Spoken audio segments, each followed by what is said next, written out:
नमस्कार, स्वागत है आपका। मैं हूं आपके साथ सपना दीपक मदेशिया। बुलेटिन का आगाज करेंगे मुख्यमंत्री पुष्कर सिंह धामी से। Ice skating association of India के प्रतिनिधिमंडल ने शिष्टाचार भेंट की। मुख्यमंत्री तथा ice skating association of India के प्रतिनिधिमंडल के मध्य उत्तराखंड में स्केटिंग इंफ्रास्ट्रक्चर को मजबूत करने तथा स्केटिंग खेल व प्रतियोगिताओं को बढ़ावा देने के लिए किए जा रहे प्रयासों और इसके साथ ही साथ व रणनीति पर विस्तृत चर्चा हुई है।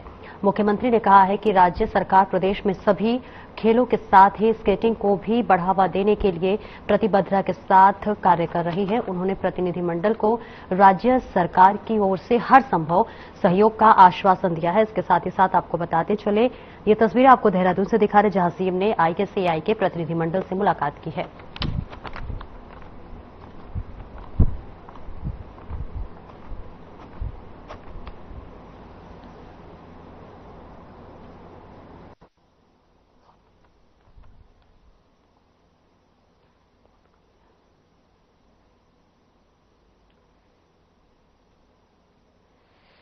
मैं लेट थी ना, इस वजह से तैयार नहीं हो पाई।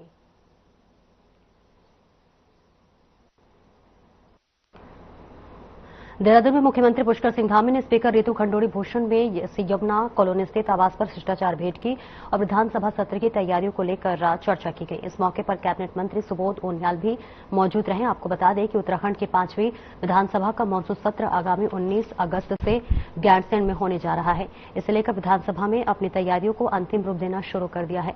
विधानसभा अध्यक्ष रितु खंडोड़ी ने कहा कि देहरादून विधानसभा की भांति इस बार गैरसैंण भी डिजिटल विधानसभा सत्र आहूत किया जा रहा है, जिसकी स्मृति और संपूर्ण तैयारियां पूरी कर ली गई हैं। और साथ ही उन्होंने जानकारी देते हुए बताया है कि अभी तक विधानसभा सचिवालय को विधायकों के माध्यम से कुल 547 सवाल प्राप्त हो चुके हैं।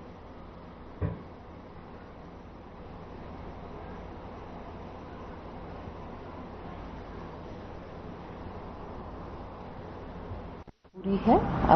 जैसे हमने देहरादून के सदन को नेवा किया है, डिजिटल किया है, वैसे ही अब भराड़ीसैंण गैरीसैंण का भी जो हमारा सदन है वो नेवा हो चुका है, डिजिटल हो गया है। साउंड की भी वहां पे काफी समस्या रहती थी, उसको भी हमने आईआईटी रुड़की के साथ मिलकर ठीक करने का प्रयास किया है। हमारी तैयारी पूरी है। करीबन 547 सवाल 32 विधायकों ने किए हैं जो हमारे पास।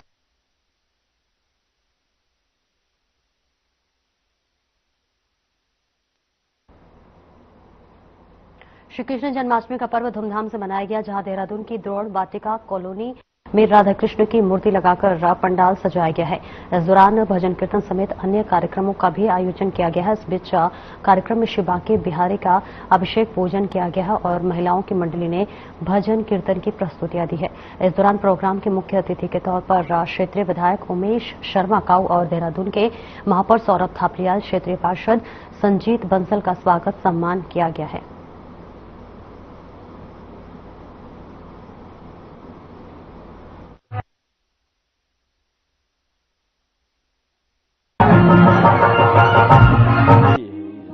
हमारे आराध्य हैं श्री कृष्ण भगवान और आज उनका जन्मदिन है। जन्म अष्टमी के इस त्योहार की मैं प्रदेशवासी, क्षेत्रवासी और देशवासियों को बहुत बहुत बधाई देता हूं, शुभकामनाएं देता हूं। द्रोण वाटिका में ये हमारी यहाँ जो विकास समिति है उसके द्वारा आयोजन किया गया, तो यहाँ सभी बहुत सुंदर आयोजन है। मैं सभी टीम को बधाई देता हूं, शुभकामनाएं देता हूं। द्वारा यहाँ पर सभी जो सम्मिलित होकर प्रोग्राम किया, मैं इनका हार्दिक स्वागत अभिनंदन करता हूं। और आप सभी लोग जानते भी हैं कि भगवान कृष्ण जिनकी लीलाओं में देश दुनिया, आपने बाहर से भी लोगों को देखा होगा कितनी रास लीलाओं में लगे रहते हैं। और बड़ा सौभाग्य है कि इस देश, इस धर्म में मैं पैदा हुआ और आज भगवान श्री कृष्ण के जन्मोत्सव के शुभ अवसर पर यहाँ पर उपस्थित हुआ। धन्यवाद। वातावरण है वो कृष्णमय है और भगवान आगे की तरफ से पीछे आ जाइए प्लीज। प्रेम के देवता माने जाते हैं, पीछे की तरफ आ जाइए प्लीज। निश्चित तौर पर बुराइयों के अंत करने वाले ऐसे भगवान श्री कृष्ण सब लोग प्रेरणा लेकर और उनके बताए मार्ग पर चले। उन्होंने बताया कि कर्तव्य क्या है और कर्तव्य में अगर सच्चाई पे चलते हुए अगर अपने बंधु बांधव भी अगर आपके सामने आते हैं, कहीं किसी चीज में आपके सामने खड़े होकर उनकी परवाह नहीं करते हुए अपने कर्तव्य के प्रति आप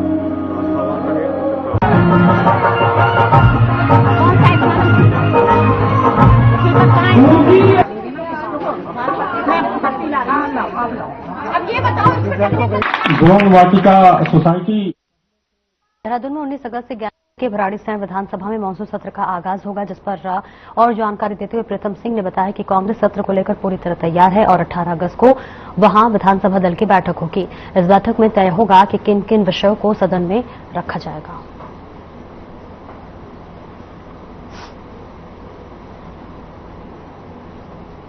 तो देखिए तस्वीर आपको दिखा रहे देहरादून से 19 अगस्त को मानसून सत्र का आगाज होने वाला है। प्रीतम सिंह ने जानकारी साझा की और कांग्रेस सत्र को लेकर पूरी तरह से अब तैयार है। फिलहाल ये तस्वीर आपको दिखा रहे हैं जहां पर मानसून सत्र का आगाज होने वाला है, जिसके लिए कांग्रेस पूरी तैयारी कर रही है, जिसकी जानकारी प्रीतम सिंह ने की है। और इसके साथ ही साथ आपको बता दें कि जो तमाम तैयारियां हैं वो पूरी हो चुकी हैं। कांग्रेस सत्र को लेकर उत्सुक है और इसके लिए तैयारी लगातार हो रही है। तारीख है 19 अगस्त। 19 अगस्त से मानसून सत्र का आगाज होने वाला है। तमाम अपनी बातों को संसद में रखा जाएगा और इसी के साथ साथ पक्ष विपक्ष दोनों ही अपनी पूरी तैयारियों के साथ संसद भवन में आएंगे। फिलहाल आपको बता दें कि कांग्रेस मानसून सत्र को लेकर पूरी तैयारी कर चुकी है, जिसकी जानकारी प्रीतम सिंह ने साझा की है। देहरादून में अग्निवीर धरती योजना को लेकर प्रदेश सरकार ने एक महत्वपूर्ण निर्णय लिया है। इस बीच आपको बता दें कि जिस पर और जानकारी देते हुए कैबिनेट मंत्री गणेश जोशी ने पहले तो मुख्यमंत्री पुष्कर सिंह धामी का आभार व्यक्त करते हुए कहा कि कैबिनेट ने यह प्रस्ताव पारित किया है कि चाहे वर्दीधारी कर्मी होमगार्ड हो या फिर पीआरडी जवान हो या पुलिस बल, सभी की भर्ती प्रक्रिया में 10% आरक्षण का लाभ मिलेगा।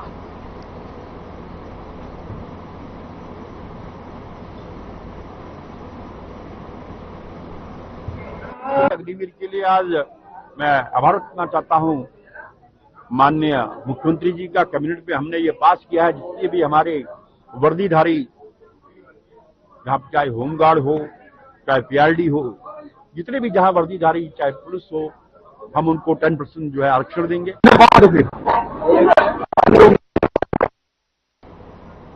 प्रदेश के राज्य आपदा प्रबंधन के उपाध्यक्ष विनय रोहेला ने धराली आपदा में चल रहे रेस्क्यू ऑपरेशन को लेकर प्रदेश के मुख्यमंत्री पुष्कर सिंह धामी की सराहना की है। मीडिया से बातचीत के दौरान विनय रोहेला ने कहा है कि धराली आपदा रेस्क्यू ऑपरेशन के तहत अब तक 1300 लोगों को सकुशल निकाला जा चुका है, जबकि 170 लोगों के लापता होने की सूचना भी शासन प्रशासन के पास है। आपदा प्रबंधन से जुड़े सभी प्रशासनिक और अप्रशासनिक अधिकारी धराली आपदा में हुए नुकसान का आकलन कर रहे हैं।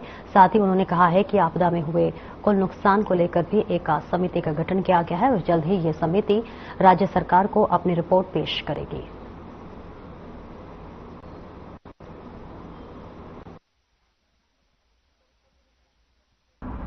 देखिए, थराली के अंतर्गत जो आपदा आई, लेकिन आपदा के अंतर्गत जो रेस्क्यू ऑपरेशन माननीय मुख्यमंत्री जी के नेतृत्व में सरकार ने वहां पर चलाया, वो अपने आप में अभूतपूर्व है। और मैं समझता हूं आज तक की जो भी ऑपरेशन पूरे देश में सबसे तेज चलने वाला ऑपरेशन यही रहा होगा। आपने देखा होगा जैसी आपदा आई, राहत कार्यक्रम के बाद एकदम माननीय मुख्यमंत्री जी मौके पर पहुंचे अगले दिन, और पूरी सरकार और पूरी जिला प्रशासन और शासन के सभी अधिकारी कितनी तेजी से काम कर रहे थे। पूरी सभी लोग इस चीज की चर्चा भी कर रहे हैं। और इस समय अब तक के 1300 लोगों को रेस्क्यू करके वहां से निकाला गया, जिसमें कि 70 आदमियों की भी लापता होने की सूचना वहां के सूत्रों के द्वारा मिली है, जो कि सरकार ने घोषित भी की है।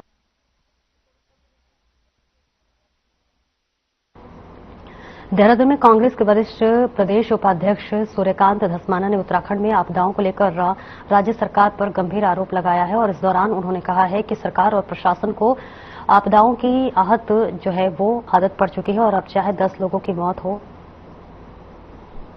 या फिर 100 लोगों की, इनके लिए इन संख्याओं का कोई महत्व नहीं रह गया है। साथ ही उन्होंने कहा है कि जोशीमठ, धराली और हर्षद जैसे आपदा प्रभावित इलाकों का जिक्र किया तो वही उन्होंने कहा है कि वहां बीजेपी दिग्गज नेता तक नहीं पहुंचे, सिर्फ अपने पद की जिम्मेदारी निभाने के लिए मुख्यमंत्री धामी पहुंचे। और इसके साथ ही उन्होंने कहा है कि 1991 के उत्तरकाशी भूकंप से लेकर 1999 के टिहरी, चमोली और रुद्रप्रयाग भूकंप तक उन्होंने कई आपदाएं देखी हैं और लेकिन आज जितनी संरक्षित सरकार है वैसे ही पहले कभी नहीं रही है।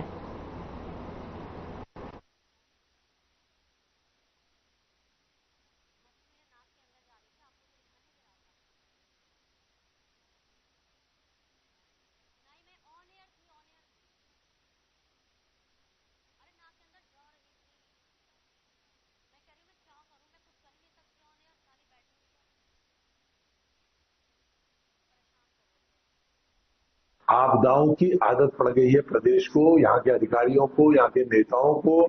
उनके लिए संख्या कोई मायने नहीं रखती। 1 मरे, 100 मरे, 1000 मरे, उनका कोई भावनात्मक लगाव इन संख्या से नहीं है। जिनके घरों में जान जाती है, जिनके घरों में लोग मरते हैं, जिनके घरों में लोग जो तबाह हो जाते हैं, जिनका सब कुछ लूट जाता है, वो पीड़ा में कराहते रहते हैं। सरकारों को कोई लेना देना नहीं। रैली में हुआ, 4 दिन, 6 दिन, 10 दिन अखबारों में छपा, चैनल में चला, लोगों ने आंसू बहाए, लोग गए, उसके बाद लोग रैली भूल गए। इसी प्रकार से जोशीमठ धसा, जोशीमठ में मकान टूटे, होटल टूटे, लोगों का कारोबार तबाह हुआ। 10 दिन, 20 दिन, 1 महीना चला, उसके बाद लोग भूल गए। हमने 1991 की भूकंप देखा है उत्तरकाशी का, हमने 1999 का टिहरी का, रुद्रप्रयाग का और चमोली का भूकंप देखा है।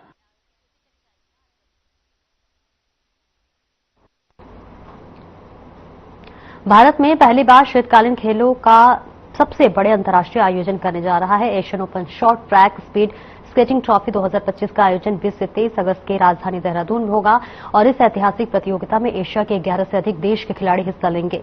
खिलाड़ी 222 मीटर स्प्रिंट से लेकर 5000 मीटर रिले तक की 4 अलग अलग प्रतिस्पर्धाओं में दमखम दिखाएंगे। देहरादून का हिमाद्री आइस रिंक, जो कि देश की इकलौती ओलंपिक साइज आइस रिंक है, इस आयोजन का केंद्र होगा। लंबे समय से बंद रही ये रिंक अब पूरी तरह से तैयार है और आपको बता दें कि हाल ही में राष्ट्रीय चैंपियनशिप की मेजबानी भी कर चुकी है। इस टूर्नामेंट में 190 से अधिक स्केटर्स उतरेंगे, जिनमें भारत की ओर से 90 स्केटर्स की टीम भी शामिल होगी।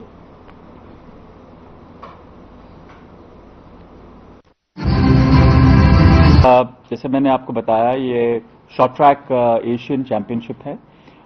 इसमें 11 देश यहाँ पे पार्टिसिपेट कर रहे हैं और जो टोटल दस्ता है, कंटिंजेंट साइज है, वो लगभग 260 का कंटिंजेंट साइज है जो यहाँ पे आएगा। इसमें जापान से लेकर के, चाइना से लेकर के, Hong Kong, Indonesia, Vietnam, Chinese Taipei, Malaysia, Singapore और फिलीपींस के जो हैं लोग, बच्चे जो हैं वो पार्टिसिपेट करेंगे। हम पहली बार भारत में ये शॉर्ट ट्रैक की एक एशियन ट्रॉफी का होस्टिंग कर रहे हैं और मेरा ये मानना है कि हम भारत में जो हमारा अतिथि देवो भव, जो हमारे संस्कार हैं, उसको मद्देनजर रखते हुए ये काफी अच्छा। पौड़ी में पंचायत प्रमुख, ज्येष्ठ प्रमुख और कनिष्ठ प्रमुख पद पर निर्वाचन प्रक्रिया शांतिपूर्ण संपन्न हुई।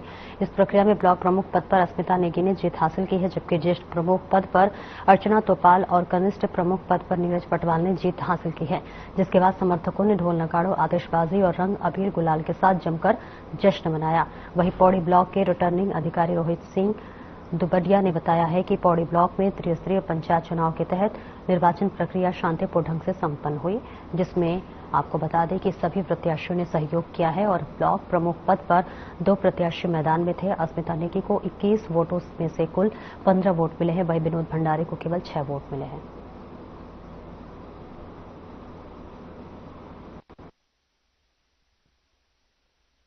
त्रिस्तरीय पंचायत निर्वाचन 2025 के क्रम में पौड़ी विकास खंड में आज हमने प्रमुख क्षेत्र पंचायत एवं ज्येष्ठ उप प्रमुख एवं कनिष्ठ उप प्रमुख के पदों पर मतदान एवं मतगणना की प्रक्रिया शाम को लगभग 3:30 बजे तक तीनों पदों पर विजयी उम्मीदवारों का परिणाम घोषित किया और इसके साथ ही जो हमारी मतदान की प्रक्रिया वो शांतिपूर्ण ढंग से संपन्न हुई। पहले तो सभी प्रदेशवासियों को शुभकामनाएं, 15 अगस्त की शुभकामनाएं, जो कि हमारा स्वतंत्रता दिवस है, वो हमारे लिए हमारी जिंदगी का सबसे बड़ा खुशी का पर्व है। उसके साथ ही सर, मैं सबसे पहले धन्यवाद करना चाहूंगी अपनी सम्मानित जनता का, जिन्होंने मुझे यहाँ तक पहुँचाया है, और सर सभी अपने बीडीसी मेंबर का, जिन्होंने की मुझे पूर्ण सहयोग दिया, एवं हमारे सभी जो भी भाई बहन माताएं एवं पिता तुल्य बुजुर्ग हैं, उन सभी को मैं आभार व्यक्त करती हूँ, उन सभी का धन्यवाद करना चाहती हूँ। फिर मैं दिल से भारत माता की जय बोलना चाहती हूँ और धन्यवाद करना चाहती हूँ अपनी सरकार का, जिन्होंने एक बार फिर से महिलाओं को एक नया नाम दिया है और ग्रामीण से यहाँ तक एक पद देने का वो किया है। और मैं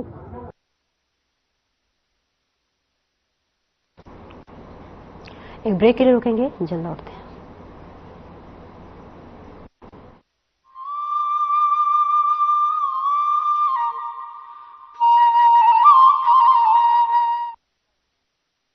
प्रधानमंत्री श्री नरेंद्र मोदी के मार्गदर्शन में मुख्यमंत्री श्री पुष्कर सिंह धामी ने कई ऐतिहासिक फैसले लिए हैं जो देवभूमि उत्तराखंड की सांस्कृतिक विरासत और विकास को आगे बढ़ाने में निर्णायक साबित हुए हैं। मुख्यमंत्री श्री पुष्कर सिंह धामी की दूरदर्शी सोच से आजाद भारत के इतिहास में समान नागरिक संहिता लागू करके नए युग का शुभारंभ करने वाला उत्तराखंड देश का पहला राज्य बना है। देवभूमि उत्तराखंड के संसाधनों और जमीनों को बचाए रखने के लिए जनभावनाओं के अनुरूप सख्त भू कानून लागू किया गया है। प्रदेश में पहली बार जबरन धर्मांतरण को संज्ञेय अपराध माना गया है और दोष सिद्ध होने पर 10 साल की गैर जमानती सजा का प्रावधान किया गया है। उत्तराखंड में देश का सबसे सख्त नकल विरोधी कानून लागू किया गया है। प्रदेश में पहली बार सरकारी नौकरियों में महिलाओं को 30% क्षैतिज आरक्षण प्रदान किया जा रहा है। राज्य में 23,000 से अधिक सरकारी नौकरियों में युवाओं को पारदर्शी प्रक्रिया से नियुक्ति दी गई है। डबल इंजन सरकार के कुशल नेतृत्व में G20 बैठकों से उत्तराखंड को ग्लोबल पहचान मिली है। इन्वेस्टर्स समिट से प्रदेश में निवेश के नए द्वार खुले हैं। राष्ट्रीय खेलों का भव्य और सफल आयोजन हुआ है और देश भर में खेल भूमि के तौर पर आधुनिक उत्तराखंड की पहचान बनी है। उत्तराखंड के पर्यटन को नए आयाम देने के लिए प्रदेश में पहली बार शीतकालीन यात्रा की ऐतिहासिक पहल की गई है। डबल इंजन सरकार के कुशल प्रबंधन से ही सिलक्यारा टनल से 41 श्रमिकों का सफल रेस्क्यू किया गया।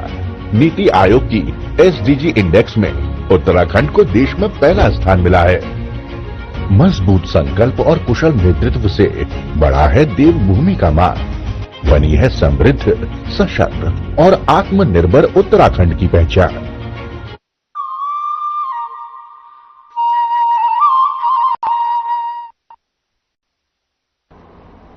ब्रेक के बाद एक बार फिर से स्वागत है आपका। खबरों में आगे बढ़ेंगे। श्री गुरु राम राय विश्वविद्यालय ने धराली आपदा प्रभावितों के लिए 2 ट्रक सहित आपको बता दें कि 4 वाहनों की राहत और खाद्य सामग्री भेजी है, जो श्री गुरु राम राय विश्वविद्यालय के प्रेसिडेंट महंत देवेंद्र दास महाराज ने कहा है कि संकट की इस घड़ी में SGRR परिवार के सभी सदस्य पीड़ितों के साथ हर संभव सहयोग कर रहे हैं। यह हमारा धर्म है कि हमारा कर्तव्य भी है। इसके साथ ही पीड़ितों को निःशुल्क उपचार और उनके बच्चों को कुछ चयनित पाठ्यक्रमों में निःशुल्क शिक्षा प्रदान करने की बात कही।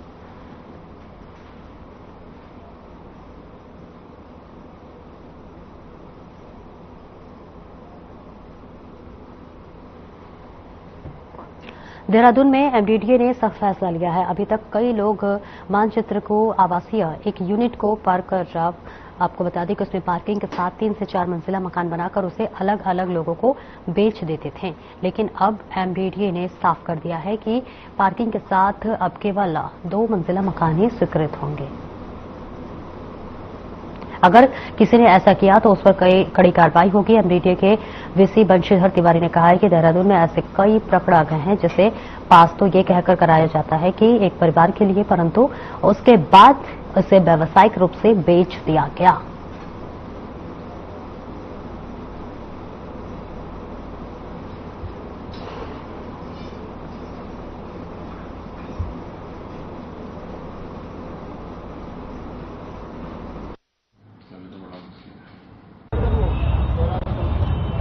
पार्किंग की ज़रूरत है, इसलिए जो हमारे आवासीय भवन है, आवासीय भवनों में पार्किंग की सुविधा के साथ मानचित्र स्वीकृत किए जाने की व्यवस्था की गई। लेकिन उसका व्यवहारिक रूप से कई लोगों ने इस तरह का दुरुपयोग करना प्रारंभ कर दिया कि स्टील पार्किंग के साथ 4-4, 5-5 मंजिल बना करके और उसको अलग अलग फ्लोर जो है अलग अलग लोगों को बेच रहे थे। इस तरह वो एक सिंगल यूनिट न होकर के कई परिवारों के लिए रहने के लिए वो बन जा रही थी और उससे ट्रैफिक कंजेशन के साथ साथ जो पड़ोस के लोग वो भी शिकायत कर रहे थे। तो इसमें हम लोगों ने ये निर्णय लिया है कि जो अगर स्टील के साथ कोई आवासीय भवन स्वीकृत कराता है उसको केवल 2 मंजिल मिलेगी। बिना स्टील के अगर कोई स्वीकृत कराता है तो रोड की चौड़ाई और प्लाट के एरिया के हिसाब से उसको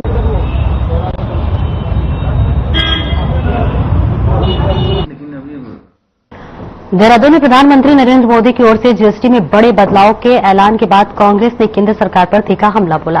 कांग्रेस प्रदेश संगठन उपाध्यक्ष सूर्यकांत धस्माना ने कहा कि जीएसटी को लागू करते समय ही कांग्रेस ने चेतावनी दी थी कि यह आम जनता, छोटे व्यापारी और कारोबारी वर्ग के लिए बोझ साबित होगा। वहीं आपको बता दें कि उन्होंने जातिगत जनगणना के बाद अब जीएसटी में बदलाव को राहुल गांधी की बड़ी जीत बताया।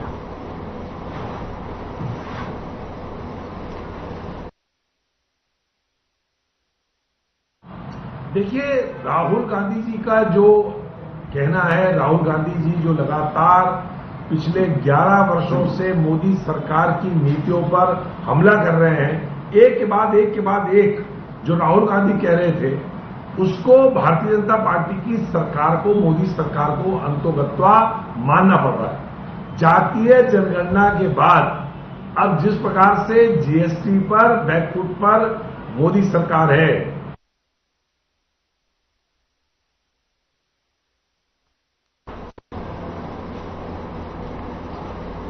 उत्तरकाशी के आपदा प्रभावित क्षेत्रों में खाद्यान्न सामग्री और राजमार्ग रोजमर्रा के उपयोग की सभी वस्तुएं लगातार मातली और चिन्याल इस ओर से हरसुल तक हेलीकॉप्टर से पहुंचाई जा रही है। बता दें कि शासन प्रशासन प्राथमिकता के साथ प्रभावित परिवारों को सभी आवश्यक सुविधा उपलब्ध करा रहा है। इस दौरान जिलाधिकारी प्रशांत आर्य चिन्याली सौर से भेजी जा रही राहत सामग्री के लिए की गई व्यवस्थाओं का जायजा लेने पहुंचे, जहां उन्होंने संबंधित अधिकारियों को आवश्यक दिशा निर्देश दिए। इस दौरान जिलाधिकारी ने आपदा प्रभावित क्षेत्र में भेजे जा रहे सामान को व्यवस्थित रखने, स्टोर से पर्याप्त भंडार रखने और उसका उचित तरीके से प्रबंधन करने के निर्देश दिए।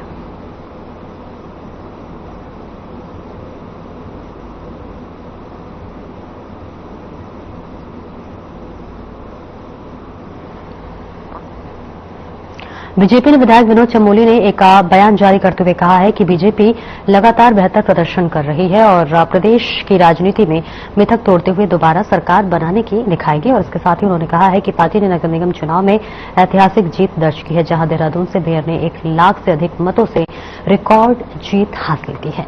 इसके बाद पंचायत चुनाव में भी बीजेपी ने उम्मीद से बेहतर प्रदर्शन किया है और ये साबित हो गया है कि जनता का विश्वास पार्टी के साथ है।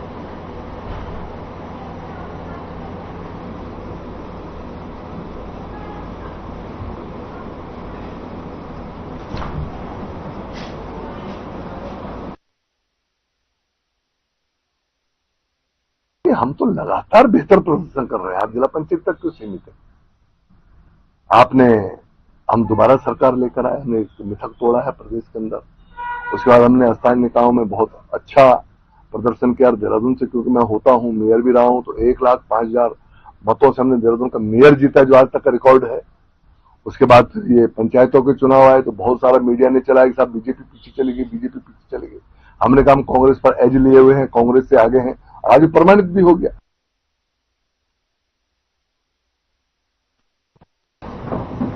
बीजेपी विधायक विनोद चमोली ने एक बयान जारी किया है, जिसमें उन्होंने कहा है कि विधानसभा सत्र समय पर जो है वो आयोजित होगा और इसमें किसी भी तरह का संशय नहीं होना चाहिए।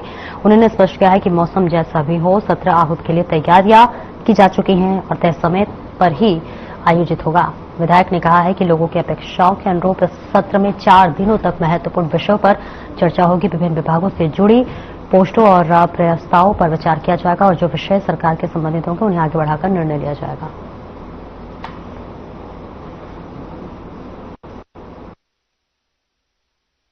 नहीं, देखिए, हमें सत्र करना है समय अवधि के अंदर और समय अवधि पूर्ण हो रही है, इसलिए गैरसैंण का सत्र आहूत हुआ है और तिथियां भी तय हो गई हैं।